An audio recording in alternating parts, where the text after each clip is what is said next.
So we're out here exploring the town of Washington, and my tour guide Rachel is taking me into the Weapons Museum. So tell us about the museum, sir. Oh, yeah. Back in the late 50s, early 60s, the Historical Society got a committee together here in Washington, going to try to get the park recognized as a state park. So they called Mr. Edwards aboard to help him out with these houses, since he was a building contractor in Hope. And in the meantime, he's seen this old bank building that had followed since 1929 in the Depression year. Well, he brought the property and the building and all, and he came in, his wife's family owned the brickyard. So he came in, he laid the brick, and he built cabinets up, and put half his collection in it, and the park system liked it so well they purchased the other half from the family.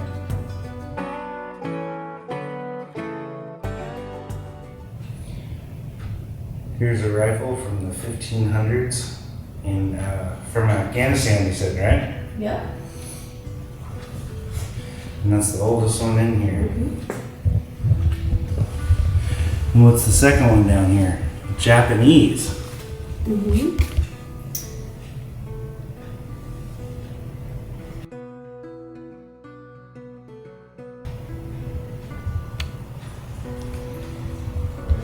We got guns in here from 1650 Yeah, that's a all the great. way around to 1941. And I guarantee it, everything in between. From 1810. And we got some flintlocks over here. Spanish. Ooh, Mississippi Boys rifle. That's pretty cool.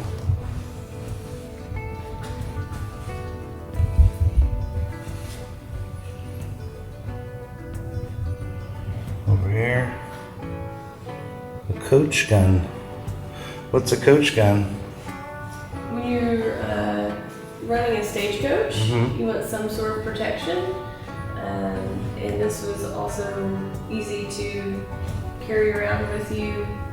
To also provide protection. Kind of concealed. Yeah. We got some German pistols over here.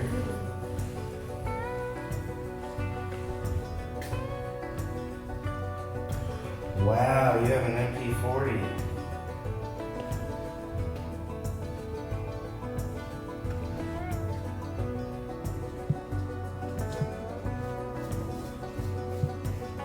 Let's tell me about the number 9 gun up there with The the. number 9? Yes, sir. Well, now that's, I put that up there for a conversation piece. Mm-hmm. Well, you got it. When I first took this job, they had it laid in the bottom and labeled as a butt line. And when I got around to this case, cleaning and researching, I got first pistol I got a hold of, and I got on the computer, and I knew that Cody, Wyoming had a bunch of Colts. So I asked the curator, I told him I had a Colt, maybe a butt line down here. Excuse me. He said, no, you don't. He said, I've got every one of them by serial number. From Wyatt Earp on down. Wow. But somebody took a perfectly coated Peacemaker with a 6-inch barrel and turned it off and put this 18-inch barrel on it. And the barrel, excuse me, You're right. does not have a lick of rifling in it. If you notice, there's no front sight. Mm-hmm. It's a shotgun. Yeah. Yeah. It's cool that you guys have the shells here. This little one don't look so bad. But you said 8 gauge. Look at that.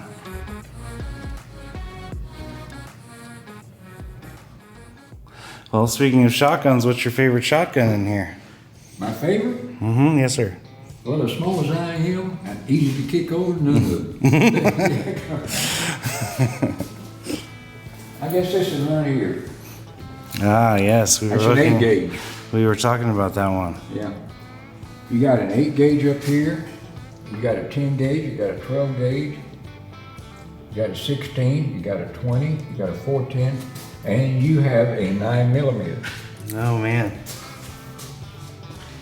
Winchester built them back in the 1800s. They called them garden guns for the women of the house because, you know, they like to raid their gardens out the back door and stuff like this. Well, they produced that for the ladies.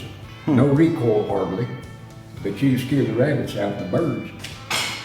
I bet you could. These are all used by people in town.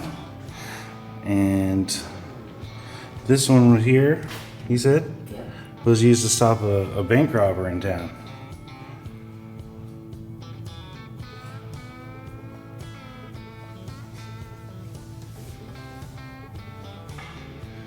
You got any Civil War favorites in here?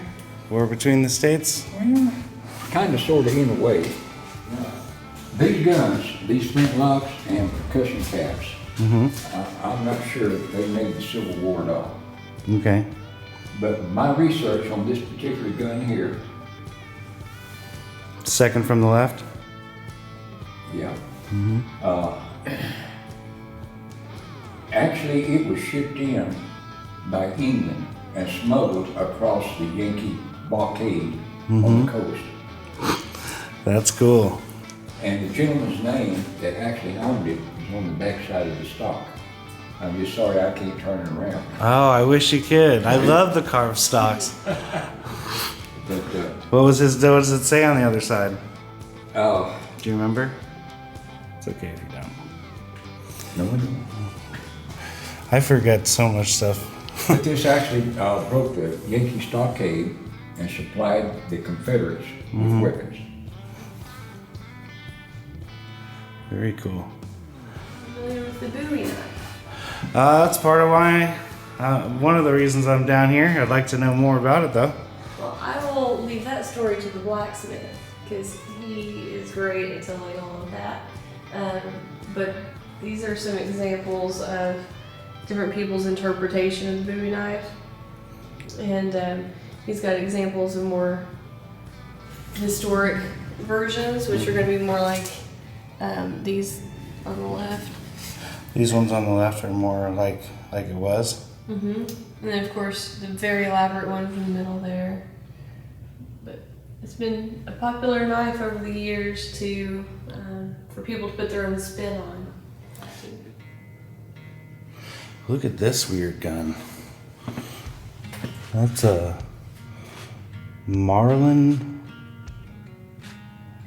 in Connecticut, 1885.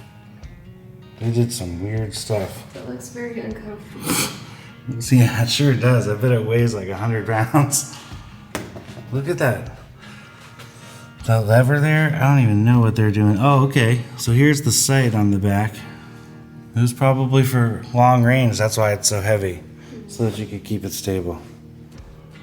Yeah, it's so flat on the stock that would make sense. You can really rest it evenly. There's. Look at this thing. A 1921. I think in part they didn't have a plan for it at the time.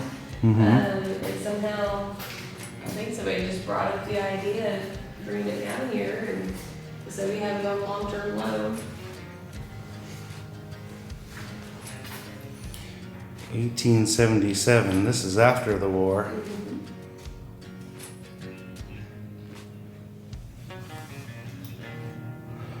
Ooh. Now that one that's all pitted was actually found about another block away from here. Wow. Found near a detached kitchen in 1881, or so, what does it say? 1981. And here's your bullet molds. A set of dueling pistols over here. Some glare.